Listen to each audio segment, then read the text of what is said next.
निवडणुका म्हणजे शेवटी काय? शेवटी माणसाचं जे मन आहे, तो परसिव्ह जसं करतो, perception. Politics is all about perception. त्याची बिलीफ सिस्टम, त्याचा विश्वास, त्याचं मत, त्याच्या मनात झालेली प्रतिमा, प्रचाराचा परिणाम, दोलायमान मनाला स्थिर करण्याची नेत्यांची धडपड. तर आता औरंगाबाद मतदारसंघ जो आहे ना, म्हणजे छत्रपती संभाजीनगर नाव झालं आहे आता, पण निवडणूक आयोगात अजूनही औरंगाबादच म्हणतात. इथे एक सुप्त हिंदुत्वाची लाट मला दिसते.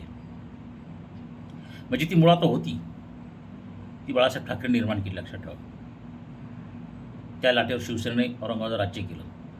आत्ता ती लाट आहे ना, हे पहिल्यांदा असे काही फार रेअर प्रसंग असतात निवडणुकीच्या अभ्यासात. ही लाट आहे ना, धीरे धीरे शिफ्ट होत चाललेली आहे. म्हणजे पहिल्यांदा असं झालं आहे की शिवसेना शिंदेकडे गेली, कार्यकर्ते त्यांच्याकडे जा, पण आता ती लाट पण शिफ्ट होत चाललेली आहे. म्हणजे ट्रान्सफर ऑफ वोट जे आहे ते संदीपान